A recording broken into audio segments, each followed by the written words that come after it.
हर update पाने के लिए बेल आइकन पर करें क्लिक। 18 नवंबर के दिन रक्षा मंत्री राजनाथ सिंह ने पूर्वी लद्दाख में बने रेजांगला वॉर मेमोरियल का उद्घाटन किया। इस मौके पर उनके साथ देश के chief of defence staff general Bipin Rawat और भारतीय सेना के उप प्रमुख लेफ्टिनेंट जनरल सीपी मोहंती भी मौजूद रहे। रेजांगला वॉर मेमोरियल 1962 में हुई रेजांगला की लड़ाई में शहीद होने वाले भारतीय सेना के सैनिकों को श्रद्धांजलि अर्पित करने के लिए बनाया गया है।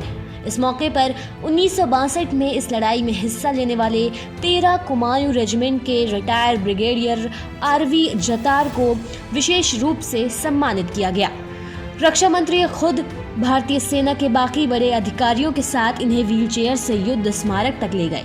नए वॉर मेमोरियल पर रेजांगला युद्ध के वीर सैनिकों के नाम तो होंगे ही, साथ ही पिछले साल 2020 में चीन सेना के साथ हुए गलवान घाटी की हिंसा में सर्वोच्च बलिदान देने वाले सैनिकों के नाम भी लिखे गए हैं। 1962 में भले ही भारत चीन से युद्ध में हार गया हो, लेकिन रेजांगला में हुई लड़ाई ये बताती है कि कैसे जमीन से 18,000 फीट की ऊंचाई पर तैनात भारतीय सेना के 120 जवानों ने चीनी सेना के दांत खट्टे कर दिए थे। 18 नवंबर 1962 के दिन लद्दाख की चुशूल घाटी में रेजांगला पोस्ट पर भारतीय सेना की सबसे पुरानी रेजिमेंट 13 कुमायूं रेजिमेंट के 120 जवान तैनात थे और इन जवानों की कमान संभाल रहे थे मेजर शैतान सिंह, जो राजस्थान के जोधपुर के रहने वाले थे। 18 नवंबर के दिन ही 1300 से ज्यादा चीनी सैनिकों ने इस पोस्ट पर तोप और गोलों से हमला किया था, लेकिन यहाँ तैनात भारतीय सैनिकों ने भी इस लड़ाई में कोई कसर नहीं छोड़ी।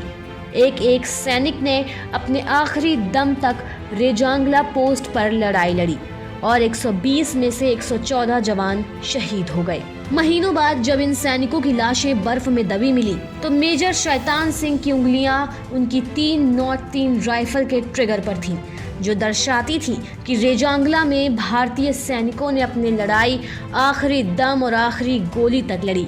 इस लड़ाई के लिए मेजर शैतान सिंह को मरणोपरांत परमवीर चक्र से सम्मानित किया गया था। लद्दाख में बने इस रेजांगला वॉर मेमोरियल को अहीर धाम का नाम भी दिया गया है, क्योंकि 13 कुमायूं रेजिमेंट की जिस कंपनी ने 1962 में यहाँ पर युद्ध लड़ा था, वो अहीर कौम की कंपनी थी। इस युद्ध के बाद इसी कंपनी को हमेशा के लिए रेजांगला कंपनी का नाम दे दिया गया था। ये भारतीय सेना की अकेली ऐसी कंपनी है जो किसी नाम से जानी जाती है।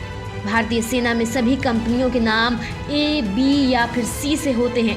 रेजांगला की लड़ाई की याद में ही मशहूर गीतकार प्रदीप ने ऐ मेरे वतन के लोगों गाना लिखा था और फिर इस गाने को लता मंगेशकर ने अपनी आवाज दी थी।